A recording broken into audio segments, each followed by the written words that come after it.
Salut les amis, vous êtes-vous déjà sentis seuls, comme si vous étiez les seuls du côté de Dieu? La Bible présente plusieurs exemples de personnes qui ont éprouvé de tels sentiments, et plus encore. L'un des plus intéressants est peut-être le prophète Élie. Fidèle prophète de Dieu qui a servi pendant une période très décourageante d'apostasie et de rébellion en Israël. Le roi Akab était sur le trône avec sa méchante femme Jézabel à ses côtés. De nombreux aspects de l'important ministère d'Élie sont consignés dans le livre de 1 Roi. Et l'histoire la plus connue est peut-être celle qui détaille l'incroyable expérience d'Élie au mont Carmel, telle qu'elle est consignée dans 1 Roi, chapitre 18. Je suis sûr que vous connaissez l'histoire d'Élie, qui a ordonné à tout Israël de se rassembler au sommet du mont où il serait témoin d'une démonstration miraculeuse de la puissance de Dieu dans l'épreuve de force entre Baal et Yahvé. Toute la journée, les prophètes de Baal ont prié leur faux Dieu, pleurant, criant et se coupant, dans l'espoir que leur dieu de bois consumerait le sacrifice placé sur l'autel, mais en vain.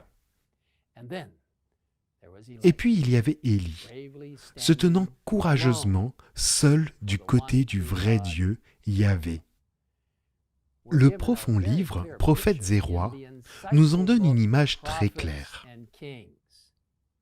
Face au roi, au faux prophète, entouré par une foule d'Israélites, Élie apparaît alors. C'est le seul de sa nation qui ose se dresser pour venger l'honneur de son Dieu. Celui que tout le royaume a accablé du poids de la malédiction se trouve maintenant devant cette assemblée, sans défense apparente, en présence du monarque d'Israël, des prophètes de Baal, des hommes de guerre.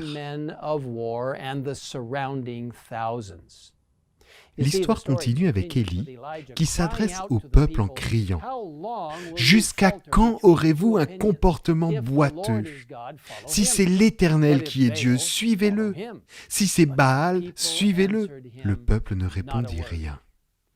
Apparemment, personne n'était prêt à se ranger du côté d'Élie pour reconnaître le seul vrai Dieu. Il était seul.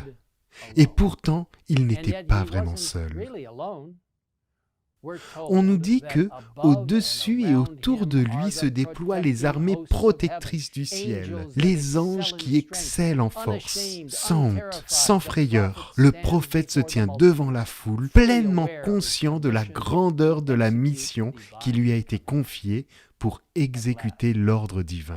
Enfin, après avoir minutieusement reconstruit l'autel de Dieu, y avoir déposé le sacrifice et l'avoir arrosé 3 fois avec de grandes quantités d'eau, le prophète pria.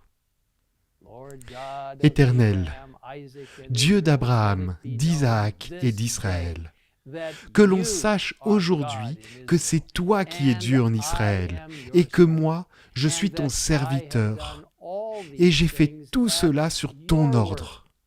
Réponds-moi, Éternel, réponds-moi, afin que ce peuple reconnaisse que c'est toi, Éternel, qui es Dieu, que c'est toi qui ramènes leur cœur vers toi.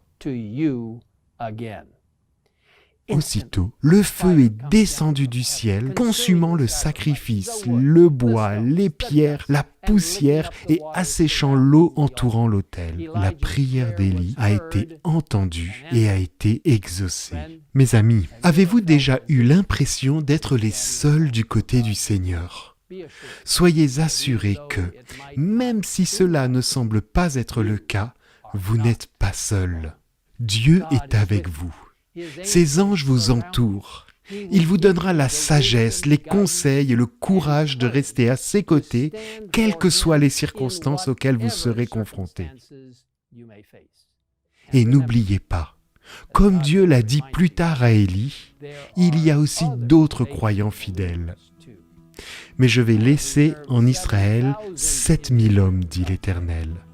Ce sont tous ceux qui n'ont pas plié le genou devant Baal et dont la bouche ne l'a pas embrassé. Soyons fidèles à lui. Partout où il nous appelle à aller, sachant que celui qui vous appelle est fidèle, c'est aussi lui qui le fera. Prions ensemble. Père Céleste, merci pour la merveilleuse expérience d'Élie, pour nous avoir montré comment nous pouvons nous tenir fidèlement à tes côtés, alors que nous te faisons entièrement confiance. Seigneur, bénis tous ceux qui ont besoin d'une attention particulière et d'encouragement, du soutien de la puissance du ciel. Aide-nous à réaliser que, peu importe ce que tu nous demandes de faire ou la solitude que nous ressentons lorsque nous nous tenons à tes côtés, tu es avec nous. Et les anges qui donnent la force et l'excellence peuvent nous entourer pour nous soutenir et nous encourager. Seigneur, nous nous remettons entre tes mains. Envoie l'Esprit Saint pour nous remplir et nous utiliser alors que nous proclamons ton message en ces derniers jours de l'histoire du monde. Merci d'être avec nous. Nous te le demandons au nom de Jésus. Amen.